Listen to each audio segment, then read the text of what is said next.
Muhammadin wa ala alihi wa sahbihi ajma'in. Amma ba'du.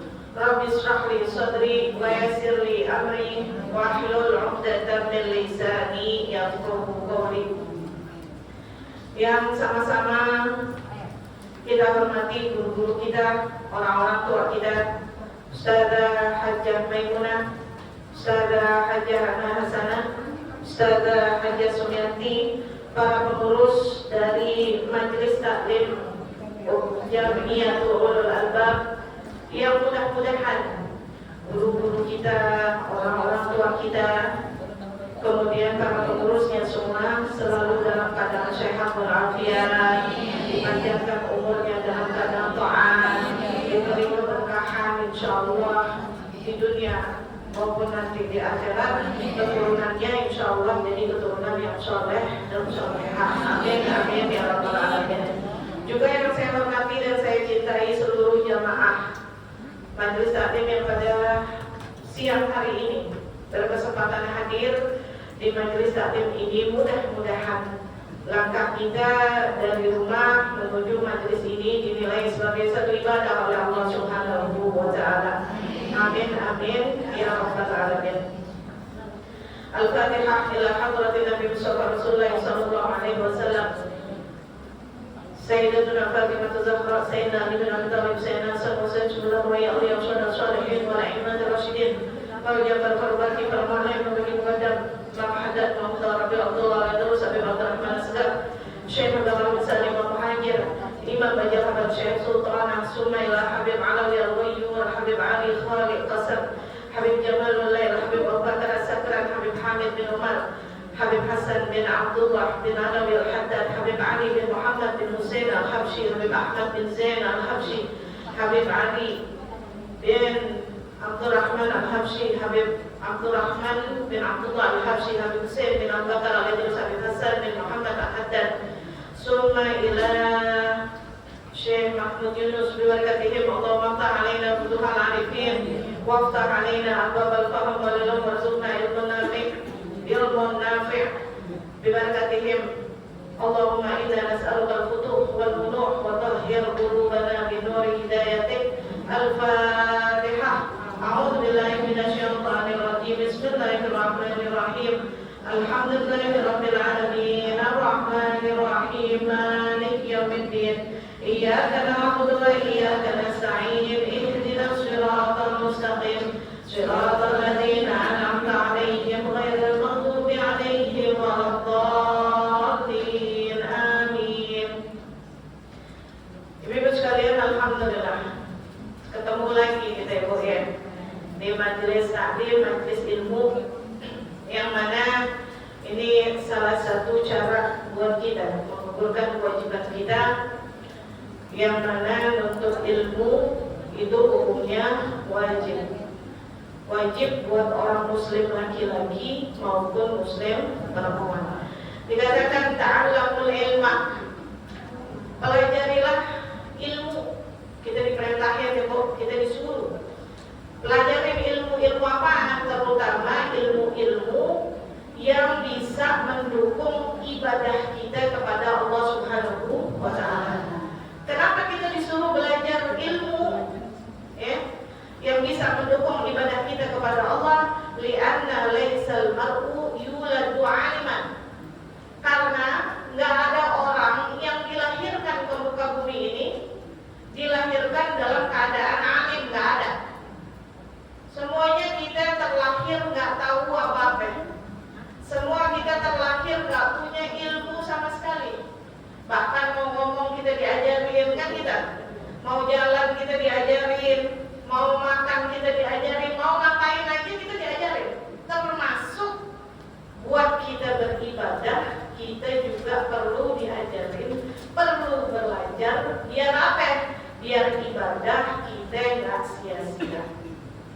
Saya selalu bilang, kita ini ibadah tahunan Bu, sholat tahunan kita, puasa tahunan kita, iya nggak? Ibu umurnya berapa sekarang? 50, 60, 40, 30. Kalau baliknya umur 9 atau apa deh 14, 12, berapa puluh tahun kita udah sholat. Tapi coba kita bayangkan, kita hitung-hitung berapa banyak dari sholat kita yang diterima oleh Allah bukan karena hati kita yang khusyuk atau hati kita yang kurang khusyuk, tapi cara kita beribadah kepada Allah kira-kira sudah sesuai atau belum. Ya.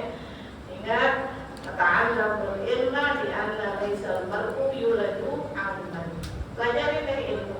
Sambil kita tiduran sekarang udah bisa kok nonton ilmu ya. Udah ada YouTube, udah ada Instagram banyak, udah ada Facebook, Masya Allah. Tinggal kita rebahan, nyalain tuh handphone, punya handphone punya.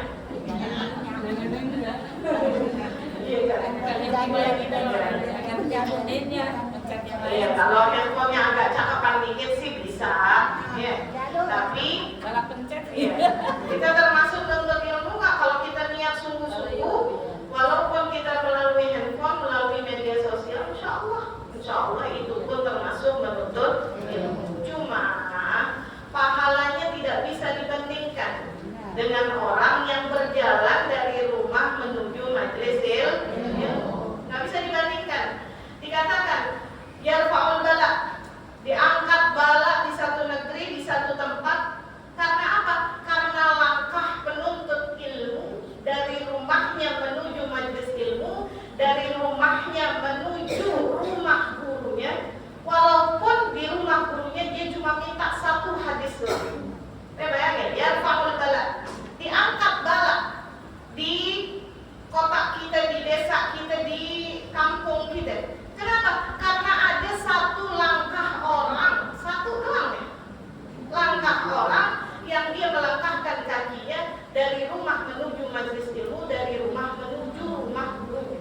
Walaupun yang dia dapetin, yang dia minta daripada gurunya cuma satu hadis. Bayangin. Jadi tidak imbang begitu ya antara orang yang dia berlelah-lelah, berpanas-panas, kan panas banget, berpentel banget ya. Masya Allah. Iya, kita jalan aja juga oleh gelap-gelap mata. Iya, cakep banget panasnya. Kita berpanas-panasan, berkeringat-keringetan, duduk di sini ngantuk-ngantuk, geletuk-geletuk kepalanya. Masya Allah. Jadi tidak sebanding dengan orang yang menuntut ilmu tentunya dari gitu ya. Caranya Alhamdulillah hari ini kita masih Allah izinkan buat menuntut ilmu. Dibuka Bu kitabnya.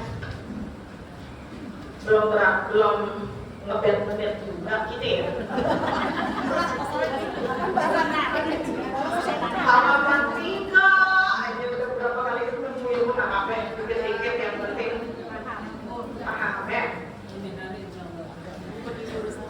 Bismillahirrahmanirrahim. Aqsamul ma'i, yang bawah tuh Bu. Ya, kan kemarin kita udah belajar jenis-jenis air yang suci. Jenis air suci atau yang mutlak, ingat, yang turun dari langit, yang keluar dari bumi. Kemudian air-air yang ada di muka bumi ini dibagi lagi sama ulama kita. Di sini dikatakan aqsamul ma'i, pembagian air. Air itu dibagi, yang qasimul ma'u, dibagi air itu ila arba'ati aqsamin, menjadi 4 macam, 4 bagian, 4 jenis. Jadi air itu dibagi menjadi 4 jenis. Kita udah kemarin sudah saya singgung ya, alat untuk bersuci atau alat untuk menghilangkan najis. Yang paling pertama, yang paling utama kan air. Terus kemudian ada debu, gitu ya. Terus kemudian ada batu, dan yang terakhir samak, dapat yang kulit disamak tuh sehingga kulit itu menjadi suci. Itu yang bagian yang keempat. Yang paling utamanya alat untuk bersuci itu air. Air yang bagaimana? Nah, 4 macam. Al-awwalu, yang pertama, tahirun fi nafsihi mutahhirun li ghairihi. Tahirun fi nafsihi, tahir, suci. Fi nafsihi, pada zatnya. Mutahhirun li ghairihi. Kalau tahir artinya suci, mutahhir mensucikan. Ya. Mutahhirun li ghairihi, mutahhirun mensucikan, li ghairihi yang lainnya.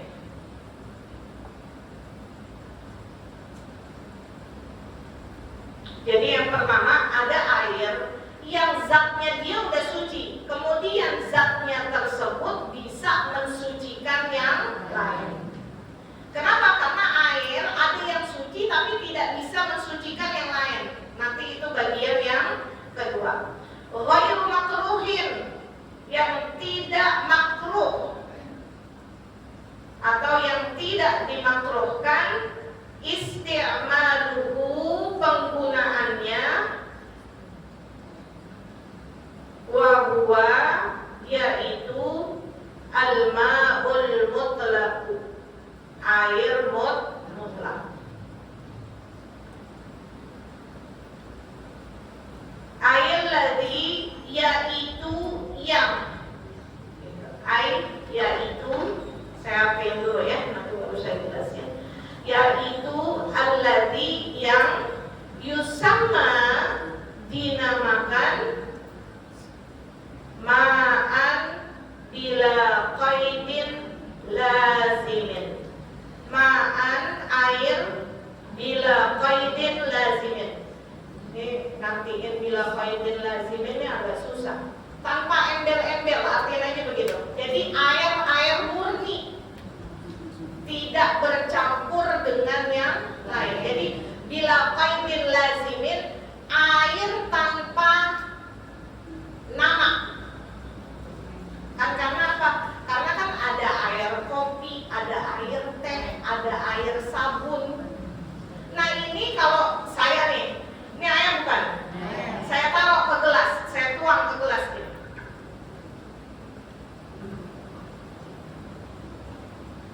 Ini apa? Air. Saya tuang lagi ke ember, apa namanya? Nah pokoknya itu yang dinamakan ma'an bila qaidin lazimin. Jadi air tanpa embel-embel. Jadi taruh di mana aja orang nyebutnya itu air. Jadi nggak ada sebutan yang lain. Air laut atau air sungai misalnya. Saya ambil nih di botol nih, air sungai. Ya. Air sungai saya taruh di botol. Saya taruh di gelas. Ibu nyebutnya itu apa? Air. Air murni gitu. Iya, air murni. Air tanpa embel-embel itu namanya ma'un bila qaidin lazimin. Karena kalau kita mau artiin agak ribet. Jadi air murni bolehlah, air murni atau air tanpa nama. Jadi air yang pertama, jenis air yang pertama adalah jenis air yang suci dan bisa mensucikan yang lainnya.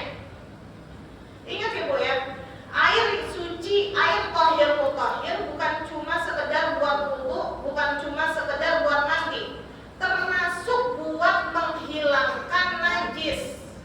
Anak ibu kencing nih, kena di popok. Ibu nyediain air di ember, airnya sudah bercampur dengan sabun. Ibu celupin tuh air tuh celana yang ada kencingnya, maka celana tersebut tetap najis. Kenapa? Karena air yang digunakan bukan air tahir mutahhir. Air yang suci dan bisa mensucikan yang lainnya. Dan itu dinamakan air mutlak. Yang 7 kemarin tuh, air hujan, salju, embun, laut, sungai, mata air, air sumur,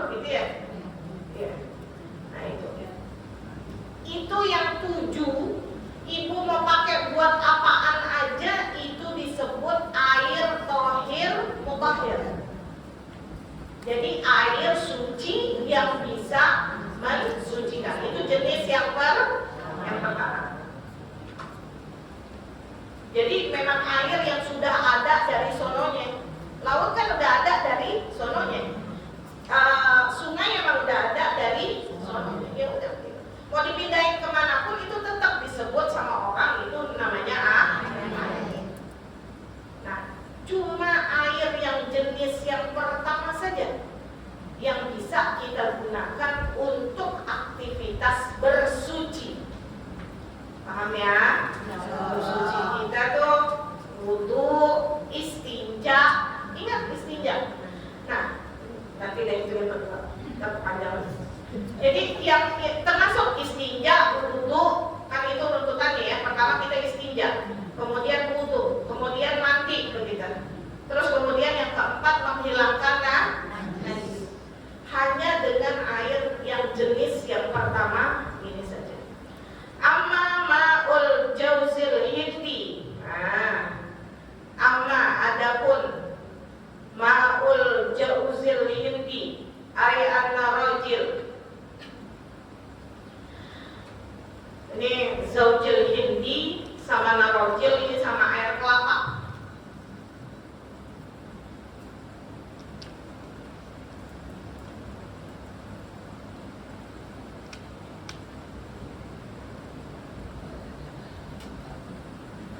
Fala yusamma, maka tidak bisa dinamakan al-ma'ul mutlaq, air mutlaq. Fahuwa, maka dia tahirun fi nafsihi, suci pada zatnya, yajuzu syurbuhu, yajuzu diperbolehkan, syurbuhu meminumnya, walakinnahu tetapi dia ghairu mutahhirin, tidak bisa mensucikan li ghairihi, yang lainnya. Fala, maka tidak yajuzu diperbolehkan at-tatahhuru bihi, bersuci dengannya. Kenapa air kelapa disinggung di sini? Karena air kelapa manisnya manis murni, nggak ada yang nyampurin kan. Ujung-ujung kita belak airnya udah ada rasanya gitu. Khawatir orang mikir itu bila qaidin lazim. Termasuk air murni, khawatirnya karena tidak ada manusia yang mencampurkan air dengan gula, nggak ada. Tahu-tahu dia ada aja, itu kan termasuk air murni. Tetapi ulama fikih di sini dikatakan fala yusamma ma'ul mutlaq, yang dinamakan air narajil, air kelapa, tidak bisa disebut air mutlaq karena dia hukumnya suci, jadi boleh diminum, tetapi tidak bisa mensucikan atau dijadikan alat untuk bersuci. Kenapa? Karena dia ada rasa. Ya. Walaupun dia secara zahir air kelapa itu dia air murni, nggak ada yang nyampurin tuh air dengan apapun, tapi yang namanya air kelapa sudah ada rasa, makanya dia tidak bisa. Nanti kalau seandainya air kelapa bisa, semangka khawatir diperes. Buat kita wudhu, sambil wudhu lagi puasa kita irup. Khawatir. Jadi disamakan dengan itu. Makanya air kelapa aja. Ya, pakai es. Khawatir gitu. Jadi ingat, yang namanya air kelapa, walaupun kita tahu, taruh deh kalau seandainya air semangka terlalu gampang bisa ditusuk, bisa diapa begitu ya. Kalau air kelapa kan dia sifatnya keras, nggak ada orang yang mungkin memasukkan sesuatu zat manis ke dalamnya sehingga dia menjadi manis gitu ya. Tetap dia hukumnya, ingat, air kelapa itu bukan air mutlak. Dia suci, boleh diminum. Karena sucinya dia, maka boleh diminum begitu. Tetapi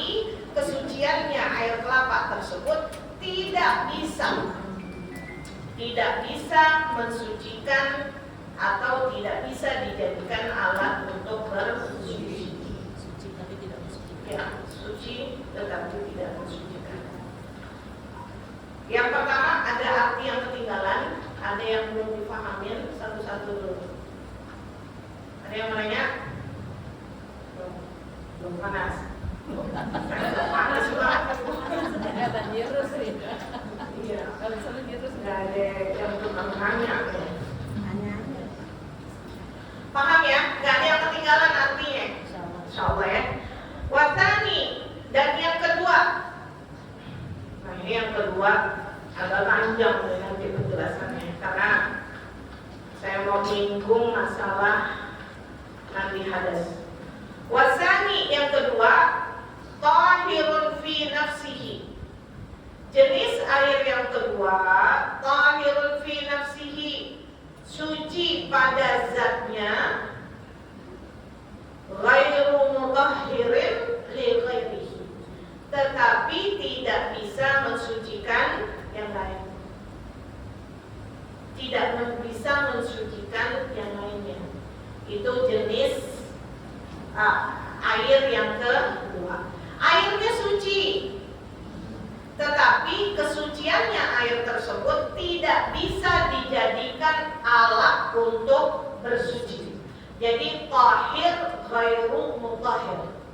Jadi air yang suci tetapi tidak bisa mensucikan. Itu secara lengkapnya. Fala yajuzu, maka tidak diperbolehkan isti'maluhu, penggunaannya, fil wudu'i, di dalam berwudu, wal ghusli, dan mandi, wala fi izalatin najasah, dan tidak bisa digunakan fi izalatin najasah. Izalah menghilangkan an-najasah, najis.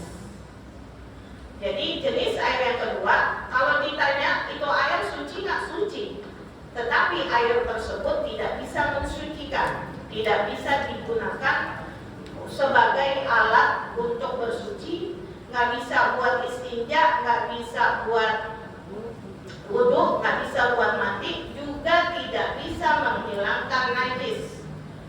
Ya, ada saya kemarin berwakil di mana? Di salah satu masjid besar lah.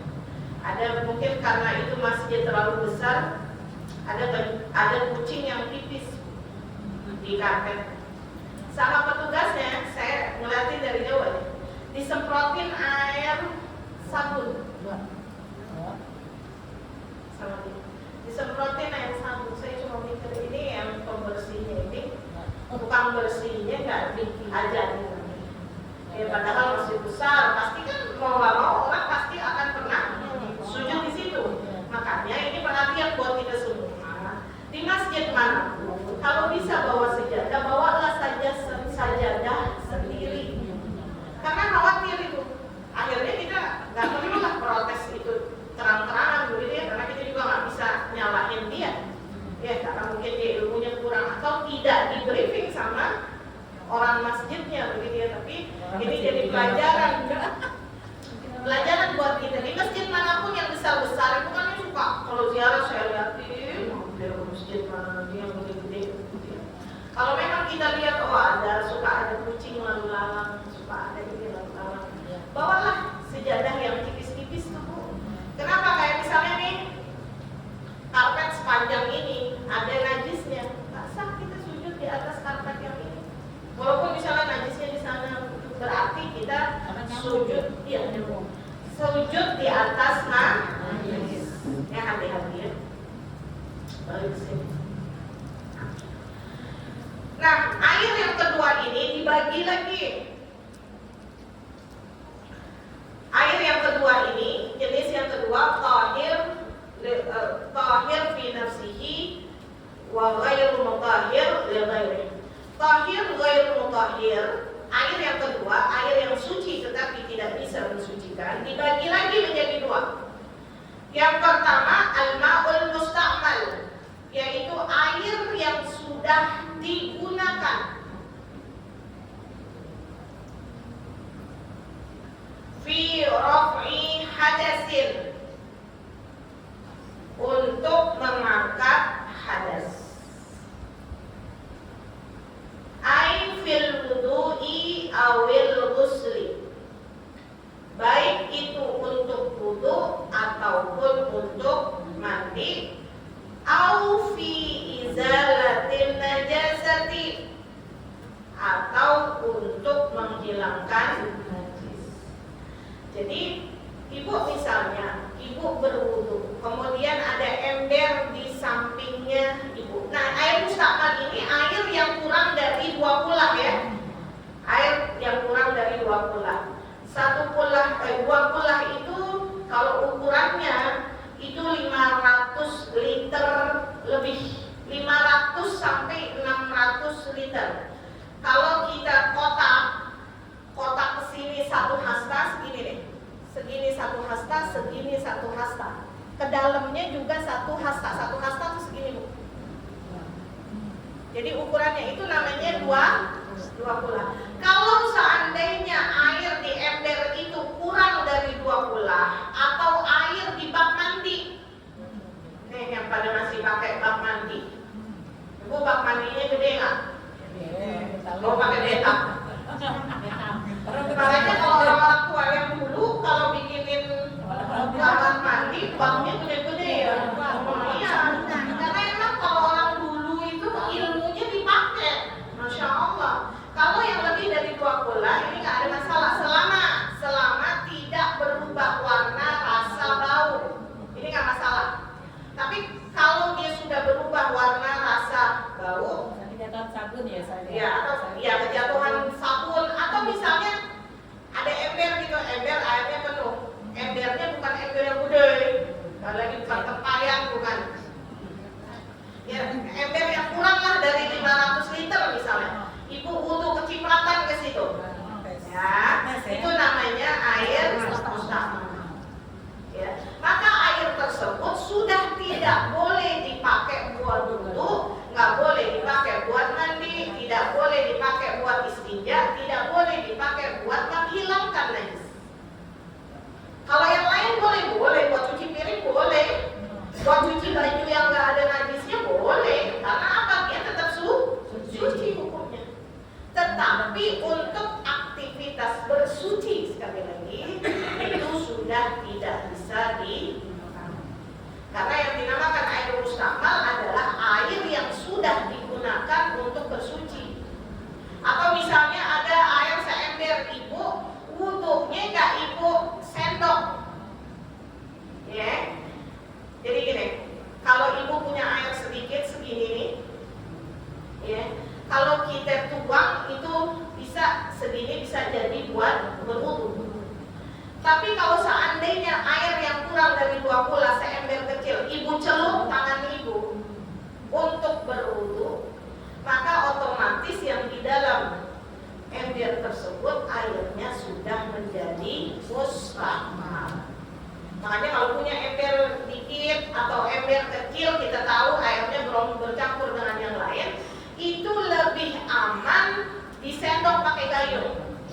Sendok pakai gayung, terus kemudian kita berwudu deh di pinggiran. Jangan sampai air yang bekas kita wudu netes ke situ.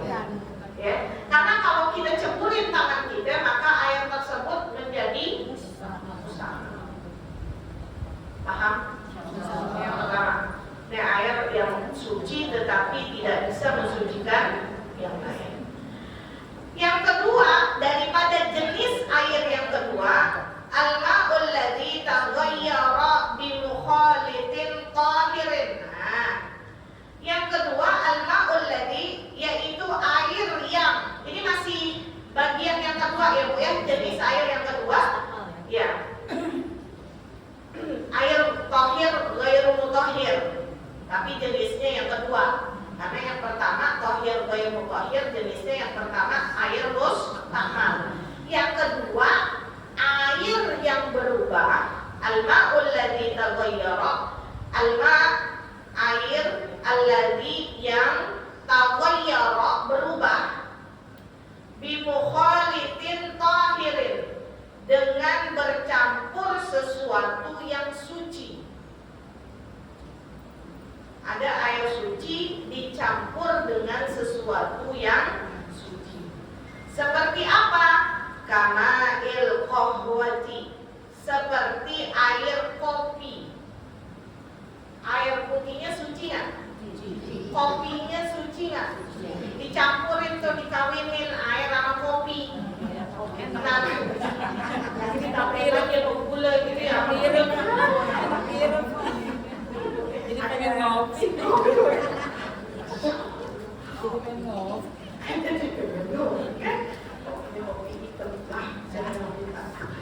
Kama'il qahwati awis syai atau teh. Nah, syai ini teh. Jadi ketika air ini kan air tadi. Ya, ini air mutlak nih, air murni. Saya ambil kopi sesendok, gula sesendok. Kopi sama gulanya kan sama-sama suci, dicampurin ke sini. Suci ini air, tapi ghair mutahhir. Tetapi air kopi atau air teh atau air sirup, apalagi tidak bisa mensucikan. Nggak bisa dipakai. Kalau dia udah jadi air kopi, maka dia sudah tidak bisa kita pakai buat wudu, buat mandi, buat menghilangkan najis. Termasuk air sabun. Nah, ini yang mau saya bahas, ya. Termasuk air sabun. Ibu misalnya ibu pakai sabunnya sabun batangan. Masih ada aku pakai sabun. Masih. Saya juga masih pakai sabun. menolak ingat saya. Misalnya itu sabun jatuh ke dalam bak mandi, airnya berubah nggak? Berubah. Suci nggak itu airnya? Suci.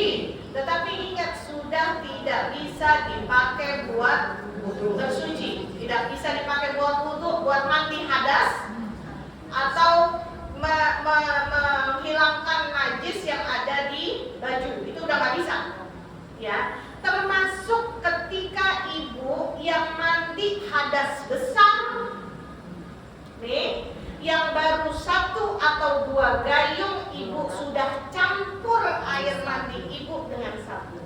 Ini kebanyakan dari kita nih.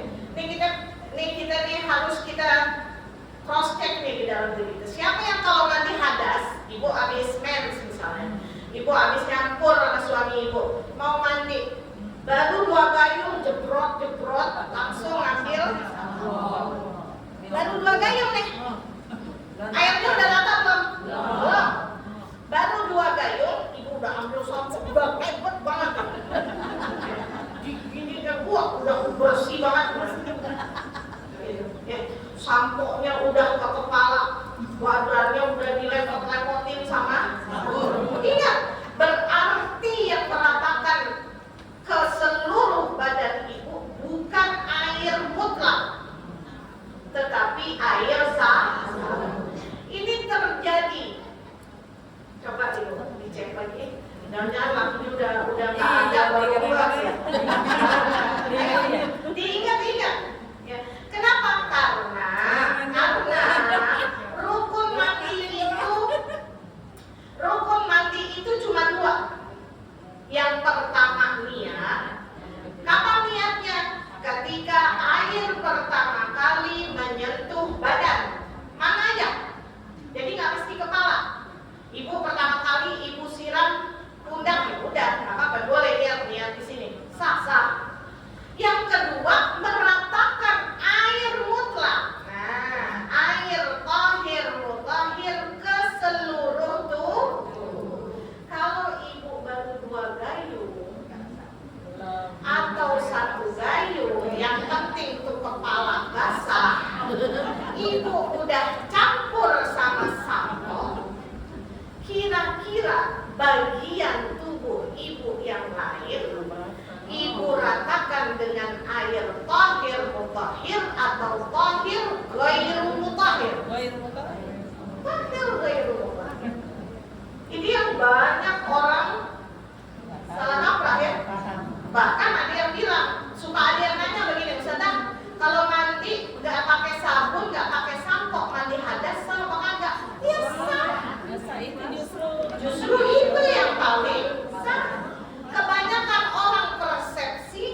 Umur kita udah ada yang 40, ada yang 30, ada yang 50, bahkan ada yang lakinya udah kagak ada.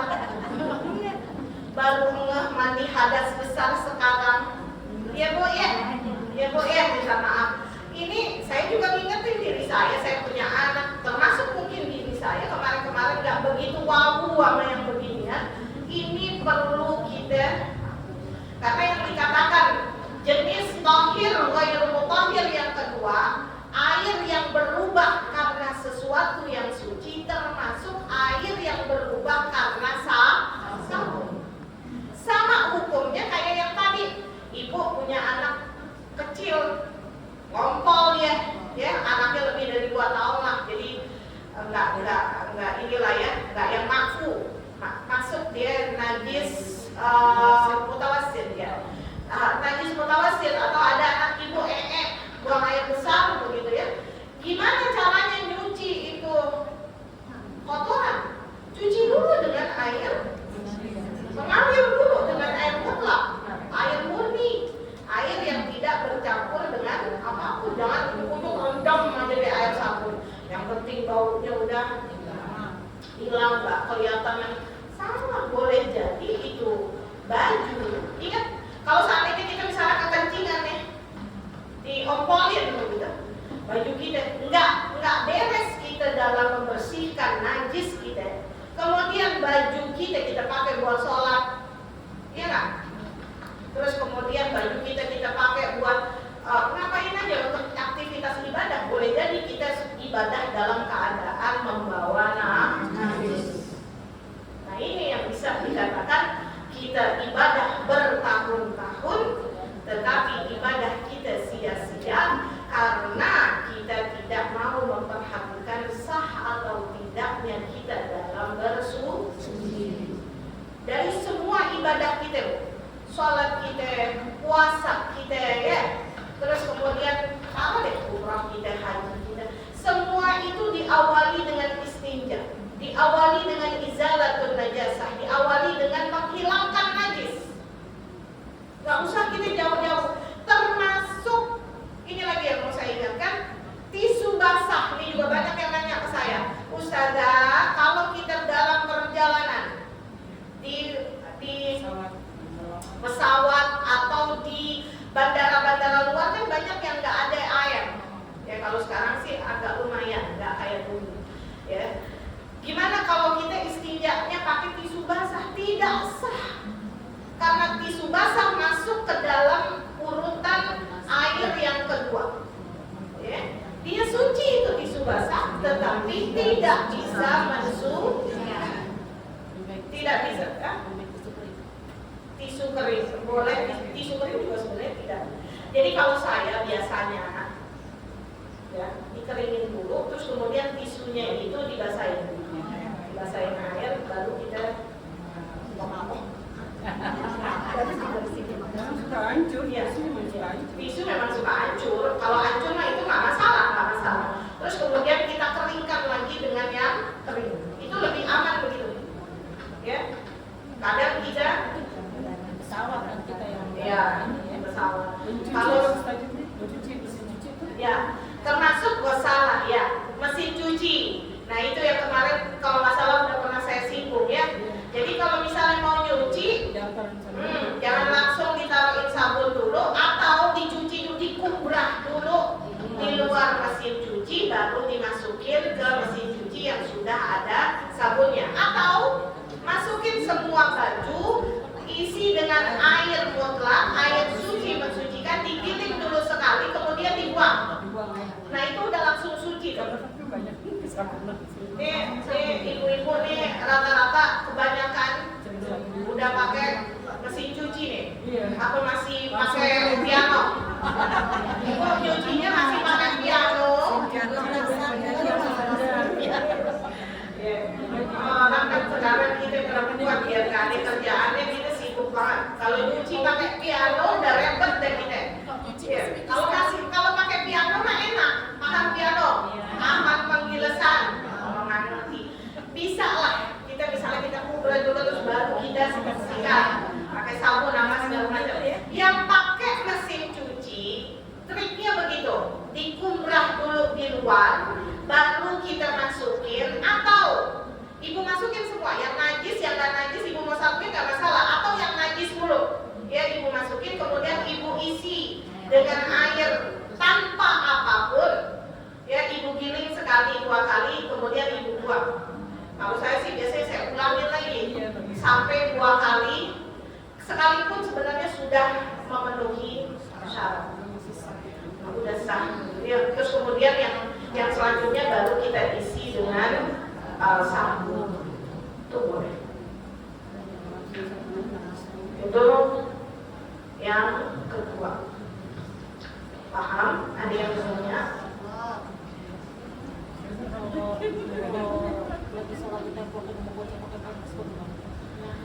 Jadi harus ada upaya kita. Jadi anak yang pakai pampers dan di pampersnya ada pipis, pasti kencing kan dia.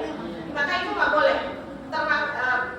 Anak pakai pampers atau perempuan yang lagi istihadah atau perempuan yang lagi mens, ibu lagi mens.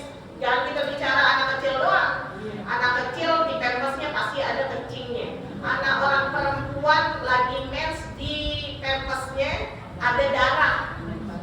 Kita lagi sholat di templok aja teman-teman, batal langsung sholat kita, ya batal langsung sholat kita. Kalau memang nggak mau batal, ada upaya kita untuk menghalau dia.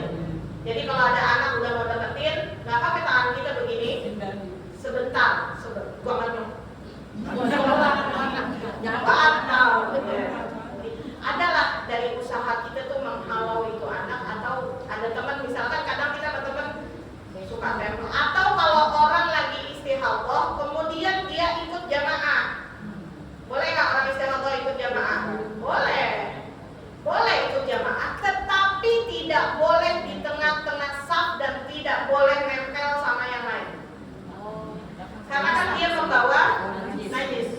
Jadi jangan sampai kita terlalu rapat sama dia. Makanya orang yang istihadah biasanya dia di belakang atau di ujung, yang dia tidak boleh saja orang yang istihadah ikut jamaah. Coba istihadah diperjelaskan, mungkin ada yang paham istihadah. Oh, istihadah. Ibu paham istihadah? Ada sebagian yang paham. Istihadah tuh, istihadah itu darah penyakit.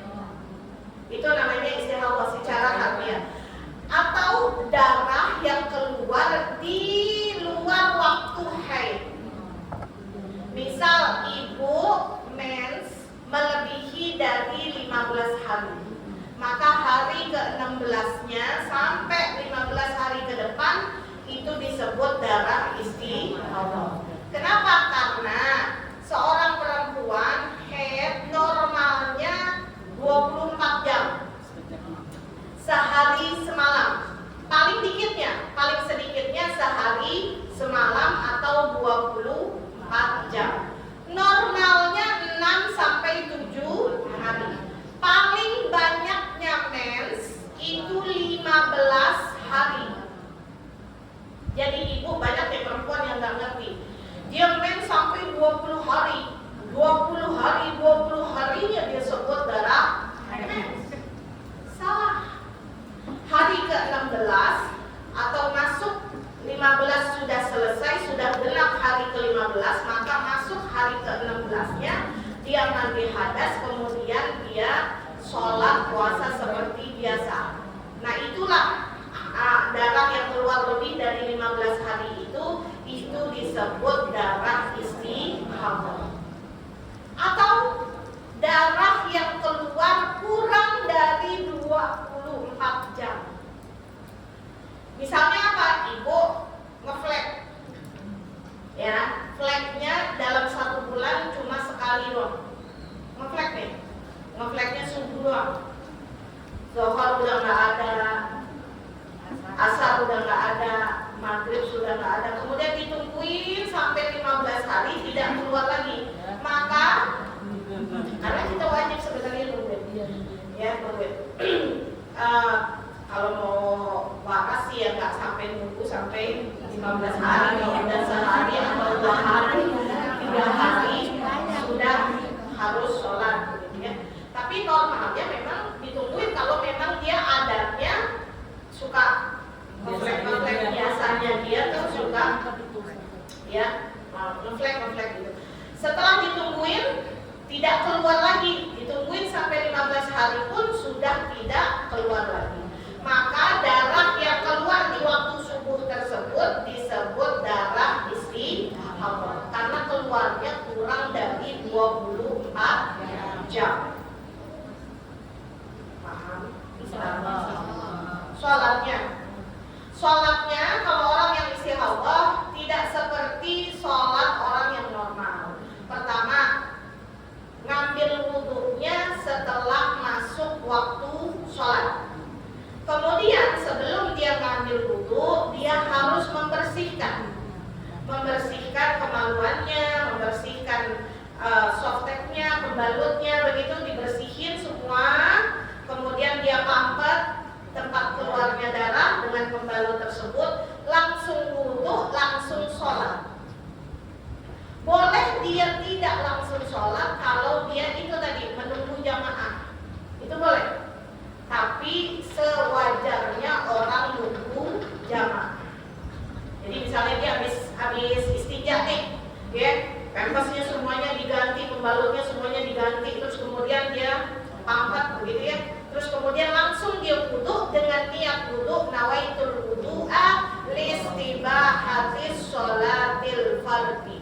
Saya niat wudhu yang membolehkan saya untuk sholat fardhu. Niatnya beda dengan niat wudhu yang biasa. Ya. Kemudian dia berwudhu seperti wudhu normal. Kemudian dia langsung sholat. Gak boleh tuh Bu, habis wudhu kalau ibu nggak nungguin jamaah, ngobrol dulu sama tetangga. Kalau ada telepon, ngangkat telepon dulu, begitu ya. Gak boleh. Jadi mualah bersambung, bersegera, langsung buru-buru begitu. Kalau memang nggak mau ikut jamaah, satu-satunya boleh setelah wudhu tidak langsung sholat adalah untuk menunggu hadirnya imam, itu saja. Kalau kita udah niat yang tadi, nawaitul wudhu habis dibahas di sholatil fardhi, maka darah yang keluar itu makfu. Karena kalau orang yang istihadahnya deras, ya, ibu pernah? Biasanya kalau udah diterangin istihadah kasih ujian gitu. Dulu saya pernah lagi masa libur di Darul Zahra, karena kosong nggak ada kelas menjelang Ramadan, kita belajar satu bab tentang haid, termasuk tentang istihadah. Selama saya belajar di situ juga saya diuji sama yang namanya istihadah. Jadi dikasih lihat tuh darah istihadah bedanya sama darah mens kayak gimana ya, yang baunya nggak nyengat, baunya nggak anjir, itu bener-bener itu kelihatan. Mulai dari warna darahnya nggak seperti darah haid yang agak kehitam-hitaman, agak coklat banget, itu masya Allah ya. Dan kalau kita keluar ketika kita sudah niat nawaitul wudhu al-istibahah di sholatil fardhi, maka darah yang keluar itu dimakfu atau dimaafkan. Karena orang istihadah macam-macam, ada yang cuma ngeflek-ngeflek doang, tapi ada juga yang orang istihadah seperti orang mens pada umumnya yang darahnya keluar bleber-bleber gitu. Nah itu kalau kita udah niat dengan itu, maka darah yang keluar selama kita sholat itu dimaafkan. Ya. Ada yang mau nanya lagi? Bu, nanya Bu, tanya aja Bu, masa malu-malu. Terus kita udah sholat, udah mandi, terus maaf ya, kita berdua. Tadi ada yang nanya. Tiba-tiba terus darah. Jadi gini, makanya nih kita perempuan, kalau memang kita yakin sudah suci, terus kita sudah melakukan tahap-tahap orang perempuan mau suci, maka nggak apa-apa, nggak masalah. Tetapi dikhawatirkan perempuan-perempuan sekarang kalau mau mandi hadas besar tidak melakukan ritual pengecekan kita sudah suci atau belum. Terutama buat orang yang sudah punya suami, biasanya suaminya udah ngerengek-ngerengek, jadinya buru-buru. Ini minta maaf nih saya ngomongnya ya. Terus gimana Ustazah biar kita yakin kita sudah dalam keadaan suci? Yang pertama tanda suci keluarnya qussatul bayda. Itu yang harus kita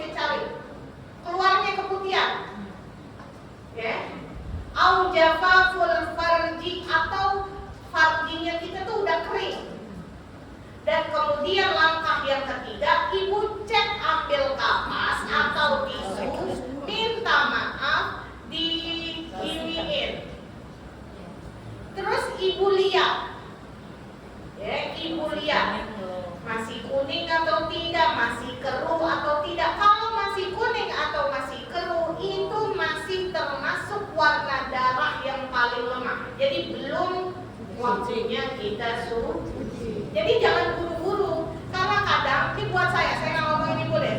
Coba belajar dari pengalaman saya. Saya itu kalau main 9 hari Bu, 9 atau 10 hari. Darahnya itu cuma 3 hari full. Keempat, kelima, keenam itu flat, ya. Yang selanjutnya apa? Kadang kalau saya pakai, pakaian dalam, saya udah pergi kemana-mana, di pakaian dalam tuh nggak ada Bu, sama sekali nggak ada apa-apa, bersih. Tapi nanti saat saya buang air, kemudian saya istinja, gitu ya, kelihatan tuh di WC, kebetulan WC, ini maaf nih saya ngomongnya agak-agak ini ya, jadi ibu biar ngambil pelajaran. Di WC kebetulan WC saya tuh warna putih, nanti saya bisa lihat serat-serat warna merah yang bercampur dengan cairan kemaluan kita itu masih ada. Di situ tanda saya berarti saya belum suci. Atau saya di pakaian dalam udah nggak ada, di lubang WC saya udah tidak ada warnanya, saya tetap ambil kapas atau ngambil tisu, tetap saya cek. Ketika dia masih ada kuning atau keruh, paham keruh, coklat samar begitu, itu saya nggak bakalan buru-buru suci. Makanya kenapa kalau mens itu lama? Karena apa? Kita harus hati-hati, jangan sampai karena tuntutan gitu ya. Kan kalau misalkan sebelumnya udah pasti nih yang tadi langkah-langkah yang saya udah kita kerjain maksudnya sebelum kita head nih, kita nggak tahu nih jadwal kita kadang maju kadang mundur mundur gitu. gitu. Iya. Nah itu pasti. Nah kalau kita sebelum berhubungan kita yakin tidak dalam keadaan mens, kemudian setelah kita berhubungan ternyata keluar darah yang menandakan bahwa kita datang mens, itu mah nggak masalah.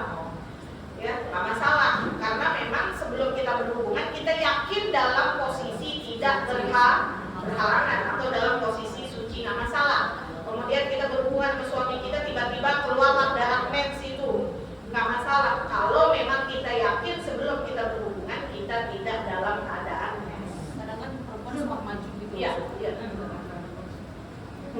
Tadi siapa yang mau nanya?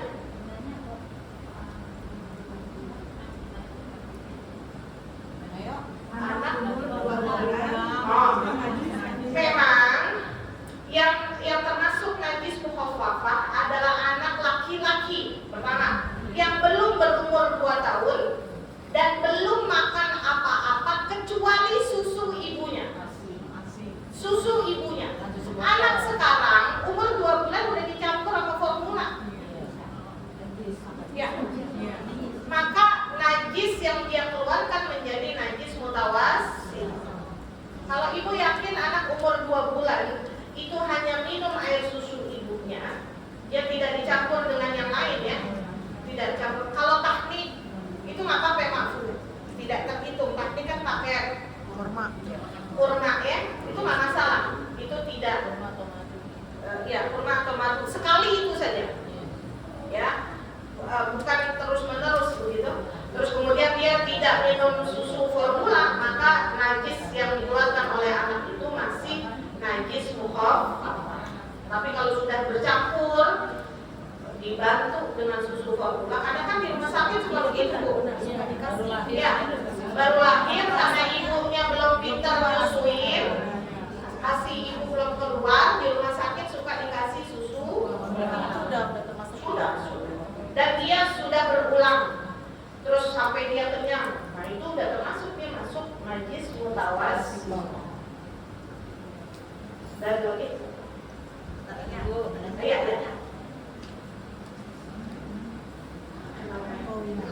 udah nanya. Udah terima kasih. Ini kan batal Iya. kalau itu kan suka kalau kencing nggak berasa itu. Oh, kencing nggak merasa suka keluar. Nah, ini yang disebut daim hadas, termasuk hukumnya sama kayak orang istihadhah. Jadi nggak apa-apa. Sebelum sholat, tungguin waktu azan dulu. Jadi azan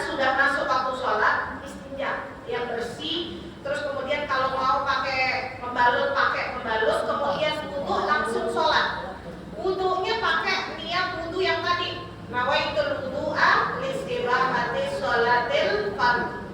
Saya niat wudu yang membolehkan saya untuk sholat fardhu, langsung sholat, jangan ditunda, nggak masalah. Soalnya kan dari yang bawah nggak terasa. Nggak masalah. Berarti kita termasuk daim hadas. Jadi yang keluar hadas secara terus menerus, maka masuk itu ke hukum orang yang daim hadas, yang mengeluarkan hadas secara terus menerus. Sama dia hukumnya sama orang yang istihadah, cuma bedanya ini pipis. Jadi nggak apa-apa, tetap pakai pembalut aja. Jadi di celana pakaiin pembalut dulu ya. Istinja dulu, ya dibersihin dulu semua, ya. Pakai, baru kita wudu, langsung sholatnya buru-buru, jangan ngobrol dulu sama yang lain. Jangan ngobrol dulu. Ya, segera. Nggak apa-apa. Kalau lagi dalam keadaan sholat kemudian air pipis itu keluar, maka dimaafkan. Yang penting pakai pembalut. Jadi ada usaha kita untuk nambel atau memampat daripada hadas atau najis yang keluar. Penting nggak sama pakaiannya saja. Yang penting nggak ada panas, ya, tidak keluar. Sediain aja pempes buat sholat khusus.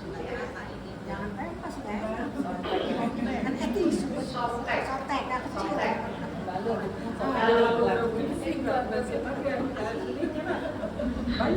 Sudah, ada lagi yang mau nanya? Enggak. Cukup ya. Ingat, silakan dibayang-bayangin nanti hadasnya yang kemarin gimana.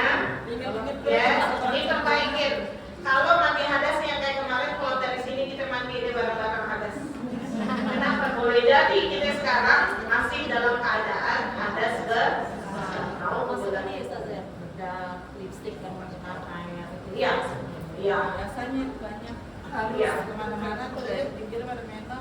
Iya, semua. Wudu merah-merah. Seperti yang sudah saya sampaikan ya, yang mana kalau kita berwudu tidak ada di anggota wudu kita sesuatu yang menghalangi air sampai ke anggota wudu. Bibir itu anggota wajah, anggota wudu. Alis itu anggota wajah, anggota wudu. Mata, kelopak mata ini anggota wudu. Jadi ibu alisnya yang anti air, ya, anti badai, anti apalah itu. Eyelinernya yang anti air, lipstiknya yang anti air, dihilangkan terlebih dahulu. Jangan wudu di atas make up. Ini biasanya ibu minta maaf orang yang ngawinin. Yang ngawinin dia sayang banget sama make upnya. Oh, nyari deh, Allah juga tahu kita ngawinin. Iya, Allah tahu kita lagi ngawinin. Apa Allahnya kawan sama ngawinin? Iya. Hapus dulu tuh make up. Habis kita wudu, kita jelek kagak ngejreng lagi, gua biarin. Ya, jangan sampai dikhawatirkan. Nih hati-hati ibu, kadang kita suka nanya kenapa sih rumah tangga kita nggak berkah, kenapa sih rumah tangga anak kita berantem mulu nih anak. Boleh jadi kita awali rumah tangga kita dari pernikahan yang tidak memenuhi syariat agama Islam. Karena kita ngawinin anak sayang sama make up, sembayangnya, wudunya nggak benar, atau malah dia boleh jadi sholatnya di jamak. Jangan pakai kata-kata benar. Ada aja ada. Jamannya Nggak sembayang kita jamak kan kita lagi ngawinin. Bukan tuh kita pikir kemana aja. Ada nggak kita ngejamak sholat sababnya ngawinin anak? Ada. Ya, hati-hati. Jangan sampai kita kan nikahin anak kita kepengen rumah tangganya berkah, rumah tangganya sakinah, mawaddah, warahmah. Kalau kita awalin dari kita orang tuanya, ya, kemudian menjadikan Allah murka, khawatir rumah tangga kita itu masuk, rumah tangga anak kita jadi tidak ada berkahnya. Alhamdulillah. Insyaallah kita sambung bulan depan, kita baca Fatihah. Ya Maulana ya Mujib, ya Hamdulillah ya Latif. Tawassalna ilaika bil Habib, iddi hajatuna qarib. Mudah-mudahan apa yang kita pelajari hari ini manfaat barokah bisa kita amalin dalam kehidupan kita sehari-hari. Kita mohon Allah mudah-mudahan semua hajat kita, keinginan kita dikabul oleh Allah, dimudahkan semua urusan kita, dilapangkan dada kita, dijadikan kita ibu dan istri-istri yang salehah sehingga bisa mendidik anak-anak kita menjadi anak-anak yang saleh dan salehah. Kita mohon Allah mudah-mudahan kita semua mati dalam keadaan husnul khatimah. Kalimat yang terakhir yang bisa ucapin dari dunia ini adalah kalimat La ilaha illallah, La ilaha illallah, La ilaha illallah, Muhammad Rasulullah. Al-Fatihah. A'udzu billahi minasyaitonir rajim. Bismillahirrahmanirrahim. Alhamdulillahirabbil alamin. Arrahmanir rahim. Maliki yaumiddin. Iyyaka na'budu wa iyyaka nasta'in. Ihdinas siratal mustaqim. Siratal ladzina an'amta 'alaihim ghairil maghdubi 'alaihim waladdallin. Amin. Assalamualaikum warahmatullahi wabarakatuh.